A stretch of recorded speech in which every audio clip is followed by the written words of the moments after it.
అసలు ముచ్చటకి ఇది ఇక ఉన్నది ఉన్నట్టు మాట్లాడుకోవాలంటే ఇది మాట్లాడుకోవాలి. ఎందుకు మాట్లాడాలి అంటే పేరుకే రేవంత్ రెడ్డి ఇక్కడ ముఖ్యమంత్రి, కానీ పరిపాలన మొత్తం చంద్రబాబు నాయుడు కనుసన్నల్లో చంద్రబాబు నాయుడు చెప్తూనే నడుస్తుందని చెప్పి ఇలా ప్రజలు మాట్లాడుతున్నారు, తెలంగాణ మేధావులు మాట్లాడుతున్నారు. చివరికి అంటే ఇలా సరే ప్రతిపక్షాలు ఎట్లయినా మాట్లాడతాయి, కానీ జర్నలిస్టులు మాట్లాడుతున్నారు, అందరూ మాట్లాడుతున్నారు. దానికి కారణం ఏంటంటే మన ఆకాంక్షలకు అనుగుణంగా మన ప్రభుత్వ పరిపాలన తీరు ఉంటేనేమో తెలంగాణ కోసమే పాటుపడుతున్న రేవంత్ రెడ్డి అని అనిపించేది. కానీ ఆయన ఇక్కడ ముఖ్యమంత్రిగా ఉంటూ పక్క రాష్ట్రానికి దోచిపెట్టడానికి ప్రయత్నం చేస్తున్నాడు అని ఇంత క్లియర్గా కనిపిస్తుంటుంది. నీళ్ళలో కావచ్చు, ఇంకా దేంట్లోనే కావచ్చు అనిపించినాక ఇంకా ఎందుకోసం అనుకోరు ప్రజలు? ఇక ఒక్కసారి చూడండి, కాంగ్రెస్ పార్టీ నిర్ణయాలు పక్కన పెట్టి వ్యక్తిగత ఎజెండా అమలు. ఏపీ నుంచి లోకేష్ సిగ్నల్ ఇస్తే కదులుతున్న తెలంగాణ సీఎంఓ. ఇంకేం ఎడిచింది చెప్పండి? ఇంకేం ఎడిచింది? మన ముఖ్యమంత్రి ఏంది, మన ఆత్మగౌరవం ఏంది, మన రాష్ట్రం ఏంది? పక్క రాష్ట్రం ఓడు చెప్తే మన రాష్ట్రంలో పరిపాలన నడుస్తుందంటే ఇంకా ఏందన్నట్టు చెప్పండి ఒకసారి. కాంగ్రెస్ ఎమ్మెల్యేలు డీసీసీల గోప్య నివేదికల్లో సంచలన ఆరోపణలు అంటూ ఇదిగోండి. అసలు వలస కాంగ్రెస్గా చీలిపోయిన అధికార పార్టీ అసలు కాంగ్రెస్ సైకిల్ కాంగ్రెస్. ఇంకా చీలిపోవడేందా, దాని పేరే పెట్టేసిరు ఆల్రెడీ. కాంగ్రెస్ సైకిల్ కాంగ్రెస్, లేకపోతే టీడీపీ కాంగ్రెస్, లేకపోతే పచ్చ కాంగ్రెస్, లేకపోతే బాబు కాంగ్రెస్. ఇవి పేరు. అసలు కాంగ్రెస్ ఒకటి.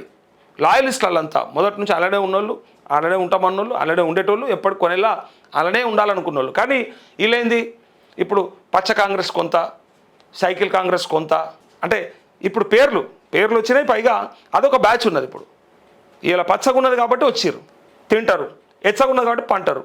రెండో అయిపోయినాక మళ్ళీ ఎగదాన్ని వెళ్ళిపోతారు, ఎగదాన్ని ఇంకో పార్టీలోకి పోతారు. వాళ్ళనే ఈ పచ్చ కాంగ్రెస్, సైకిల్ కాంగ్రెస్, బాబు కాంగ్రెస్ అని చెప్పి మాట్లాడతారు. ఇదిగో ఆర్థిక శాఖపై సీఎంకు మినహా మరెవరి అజమాయిషీ లేదు. బీజేపీ ఎంపీకి, కేంద్ర మంత్రికి మాత్రమే పనులు అవుతున్నాయి. రహస్య సర్వేలు ఆరోపణల వెల్లువ.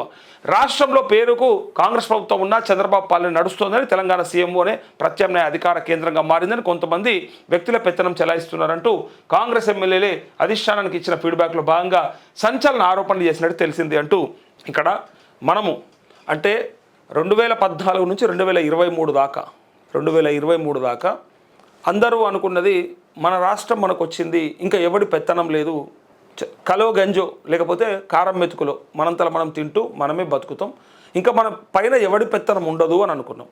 మనం కోరుకున్నది కూడా కదే. మనం కోరుకున్నది కూడా మనల్ని ఒకడు అవహేళన చేయకూడదు, మనల్ని ఒకడు చులకన చేయొద్దు, పలుసన చేయొద్దు. గతంలో మనని ఎంత మన భాషను, మన యాసను, మన సంస్కృతిని, మన ప్రాంతాన్ని ఎన్ని రకాలుగా వివక్షకు గురి చేసినరో, ఎన్ని రకాలుగా తప్పు పట్టినరో, ఇలా ఆ పరిస్థితి మాత్రం రాకూడదు అనుకొని ఒక 9 ఏళ్ళు బ్రహ్మాండమైనటువంటి జీవనాన్ని చూసినాం. మనం జీవితాన్ని బ్రహ్మాండంగా ఆస్వాదించినాం. కానీ ఎప్పుడైతే రేవంత్ రెడ్డి గెలిచి సీట్లో కూర్చున్నాడో పక్క రాష్ట్రంలో ఉన్న వాళ్ళు సంబరాలు చేసుకుంటూ మొదలుపెట్టారు. ఉంటుందా అట్లా ఎక్కడన్నా? పక్క రాష్ట్రంలో సంబరాలు చేసుకున్నారు, ఇక్కడ టీడీపీ సంబరం చేసుకున్నది అన్నప్పుడు అర్థం చేసుకోవాలి ఆయన ఎక్కడి నుంచి వచ్చిండు, ఆయన ప్రయత్నం ఏముంటుంది. ఇక్కడ ఎన్టీ రామారావు విగ్రహం పెట్టిన నాడే కాంగ్రెస్ వాళ్ళకి ఆశ చచ్చిపోయింది. అసలు ఏ పార్టీకి వ్యతిరేకంగా ఎన్టీ రామారావు పార్టీ పెట్టిండో ఈ రాష్ట్రంలో, ఉమ్మడి ఆంధ్రప్రదేశ్లో జస్ట్ 9 నెలల కాలంలో పార్టీ పెట్టి ఆయన ముఖ్యమంత్రి పీఠాన్ని ఎట్లయితే కైవసం చేసుకున్నాడో దానికి ప్రధాన కారణం ఆనాటి ఇందిరాగాంధీ పరిపాలన ఎమర్జెన్సీ రోజుల మన దగ్గర రాష్ట్రంలో సీల్డ్ కవర్ ముఖ్యమంత్రుల అప్పటికప్పుడు అధిష్టానం అవసరమైతే టకా ముఖ్యమంత్రులు మార్చే విధానమా, కుక్క మూతి పిందెలు అని చెప్పి ఎన్టీ రామారావు అన్నటువంటి మాటలందరం కూడా మనం గుర్తుపెట్టుకున్నాం, గుర్తున్నాయి.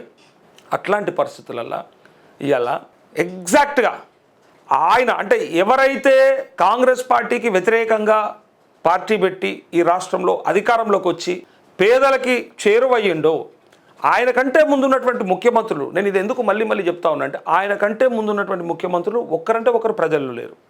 అసలు టీవీలో తప్ప ఎక్కడ కూడా చూసేటోళ్ళు కాదు. నేను నా చిన్నతనంలో టీవీలలో చూసి వాళ్ళని దేవుళ్ళు అనుకుంటుంటే మనకు తెలియదు కదా. నేను చెప్తున్నా కదా, వాళ్ళను అంటే వాళ్ళు అట్లా ఉంటుండే కూడా రాజుల లెక్క కనపడుతుండే. సరే కోట్ల విజయభాస్కర్ రెడ్డా, ఇంకా ఆయన కంటే ముందున్నోళ్ళ నాదెండ్ల భాస్కర్ రావా, ఇంకా చెన్నారెడ్డియా, కొంతమందిని టీవీలలో పత్రికలలో చూసి వాళ్ళు దేవుళ్ళేమో, వీళ్ళంతా భగవత్ స్వరూపులేమో, వీళ్ళు ఎక్కడ బయటైతే కనపడరు కాబట్టి అలానే కనిపిస్తారంటే వీళ్ళు ఎక్కడ ఉంటారో ఈ డబ్బాలనే వస్తారేమో అనుకునేటోళ్ళు. తర్వాత ప్రజల్లో కూడా ఎమ్మెల్యేలు ఎప్పుడో ఒకసారి ఇక మంత్రి వస్తే అది ఒక పండుగ, మంత్రి వస్తుందంటే అది చాలా గొప్ప విషయం. ఇక ఎన్ని వరాలు వస్తాయో ఎన్ని వస్తాయో ఇక అది ఎట్లనో ఉంటుంది అన్నట్టు ఉంటుండే. అక్కడికి వెళ్ళి ముఖ్యమంత్రి అనేటోడు అసలు ఎప్పుడు కూడా ఎక్కడ కూడా ప్రజల్లో కలిసేటోడు కాదు, ముఖ్యమంత్రి ప్రజలకు చేరువుండేటోడు కాదు. ఒక్క ఎన్టీ రామారావు వచ్చిన తర్వాతనే ప్రజలను నేరుగా కలిసేటువంటి అవకాశం వచ్చింది. ఇక ఆ తర్వాత సరే చంద్రబాబు, రాజశేఖర రెడ్డి ఇదంతా కూడా మనం చూస్తాం. అట్లా ఒక్కొక్కరిది ఒక్కొక్క మార్క్ ఉంటుంది. ఇక్కడ ఎన్టీ రామారావు టాపిక్ ఎందుకు వచ్చిందంటే, ఏ కాంగ్రెస్ పార్టీకి అయితే వ్యతిరేకంగా ఆయన పార్టీ పెట్టి వాళ్ళని బొందబెట్టిండో ఈ రాష్ట్రంలో, ఆ కాంగ్రెస్ పార్టీ ముఖ్యమంత్రి ఆయన విగ్రహం తీసుకొచ్చి ఇలా పెట్టిండు మన దగ్గర. కొంచెమన్న సిగ్గు కానీ, కొంచెమన్న లజ్జ కానీ, శరం కానీ, చీము నెత్తురు కానీ ఏదైనా ఉంటే ఒక కాంగ్రెస్ ముఖ్యమంత్రి చేసేటువంటి పనేనాది చెప్పండి. మళ్ళీ అన్నగారు విగ్రహం పెట్టుకోకూడదా? అన్నగారు మన రాష్ట్రానికే కాదు దేశానికే అన్నగారు కదా, అంత గొప్ప నట సార్వభౌముడు అన్నగారు ఎన్టీ రామారావు గారు. ఆయన విగ్రహం పెడితే ఆక్షేపణీయమని ఎవడన్నా అడిగితే నేనేమంటా అంటే కావచ్చు, మాకు ఓకే, మాకేం అభ్యంతరం లేదు. అరే సిగ్గుండాల్సింది మీకు. మీ పార్టీకి వ్యతిరేకంగా విపరీతంగా ఇందిరాగాంధీని తులనాడినటువంటి ఎన్టీ రామారావు విగ్రహం తెచ్చి నడి అమీర్పేట చౌరస్తాలో పెట్టుకున్నామంటే ఇక మీకు ఇక మీకు ఏమన్నా ఉందా లేదా అనేది మీరు తెలుసుకోరు. మాకు సంబంధమే లేదు, అది మాకు అవసరం కూడా లేదు. ఎంత దరిద్రం అంటే, నిన్ను బొందబెట్టిండ్రా నాయన ఒకనాడు మిమ్మల్ని. ఆ నాయకులు ఉంటే ఇలా చచ్చిపోదురు. నా బాధ ఏంటంటే, అప్పటి నాయకులు ఎన్టీ రామారావు ఎవరెవరినైతే కామెంట్ చేసిండో, అప్పటి పార్టీ నాయకులు అంటే సరే అప్పుడు ఎంత సీరియస్గా పనిచేసిన వాళ్ళు చాలామంది ఉంటారు, ఎవరినైతే తిట్టిండో వాళ్ళందరూ బతుకుంటే ఇవాళ వాళ్ళంతా మళ్ళీ చచ్చిపోయేటోళ్ళు ఈయన చేసిన పనికి.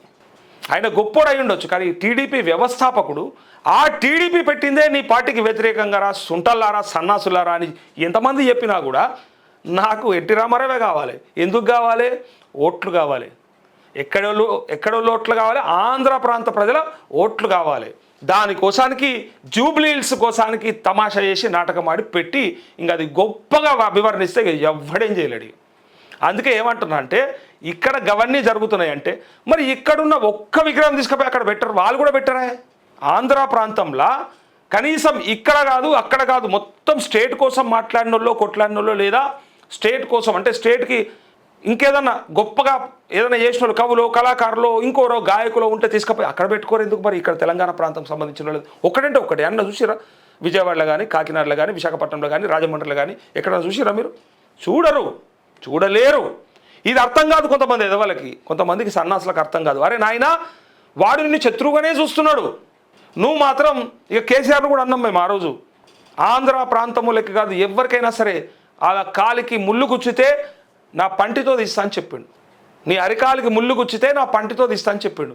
ఆ రోజు ఏమనుకున్నామంటే సరే కలిసిపోతుర్రేమో కాంతి, ఆయన ఉన్నంత వరకు అయితే అటు ఇటేం లేదు కదా అనుకున్నాం. ఇవాళ ఏమైంది? పంటితో తీస్తామని ఆయన అన్నందుకు వీళ్ళతో తీపించుకుంటారు అంతే. ఇది అర్థం చేసుకోరు. ఇప్పుడు వీళ్ళు ఆయన అన్నందుకు వీళ్ళు తీపించుకుంటారు. ఇంకో పార్టీ విధానాలు, మేనిఫెస్టో, శాసనసభ పక్ష నిర్ణయాల కంటే వ్యక్తిగత రాజకీయ ఎజెండాకే ప్రాధాన్యం దక్కుతోంది. తెలంగాణ కాంగ్రెస్ ఇప్పుడు అసలు కాంగ్రెస్ వలస కాంగ్రెస్గా చీలిపోయిందని పేర్కొన్నట్టు సమాచారం. కాంగ్రెస్ అధిష్టానం చేపట్టిన ఒక సర్వేలో ఆ గోప్యత సరే వాళ్ళు పాటించే ప్రయత్నం చేసిరేమో కానీ బయటకైతే పడుతుంది కదా. ఆ గోప్య నివేదికలు ఏవైతే ఉన్నాయో అది బయటకు వస్తాయి కదా. ఆ బయటకు వచ్చినటువంటి ఆరోపణలే ఇగో తెలంగాణలోను బాబు పాలనే మంచిగా పాలించుకుంటుండు.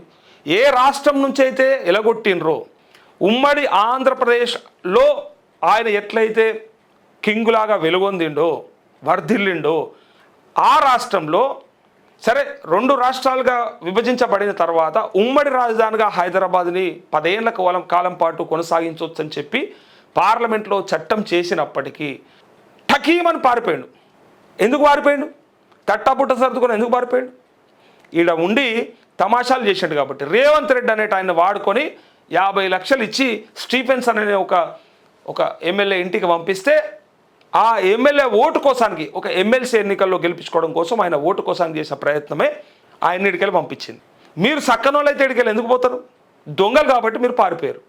దొంగలు కాబట్టి మీరు చేస్తున్న ఈ దొంగ లెక్కల్ని ఇక్కడ కేసీఆర్ అంటోడు భరించలేదు కాబట్టి చంద్రబాబు నిన్ను ఆ జేజమ్మ కూడా కాపాడలేడని చెప్పిండు కాబట్టి చుచ్చు పోసుకొని ఇక్కడికి పారిపోయారని చెప్పి ఈనాటికి మాట్లాడుకుంటారు తెలంగాణలో. అది అసలు ముచ్చట. ఇవాళ మళ్ళా ఇక్కడికే ఎందుకు వస్తున్నారు? ఇక్కడ ఎవరబ్బా జాగిరని ఎందుకు అడుగుతున్నారు అంటే, ఈడ పరిపాలించేటోడు అసలోడు అట్టోడైతే అటువంటి వాళ్ళందరూ గిట్లాంటి కథలే పడతారు. ఇంతకు మించి ఇంకా ఏ ఉదాహరణ అవసరం లేదు దీనికి.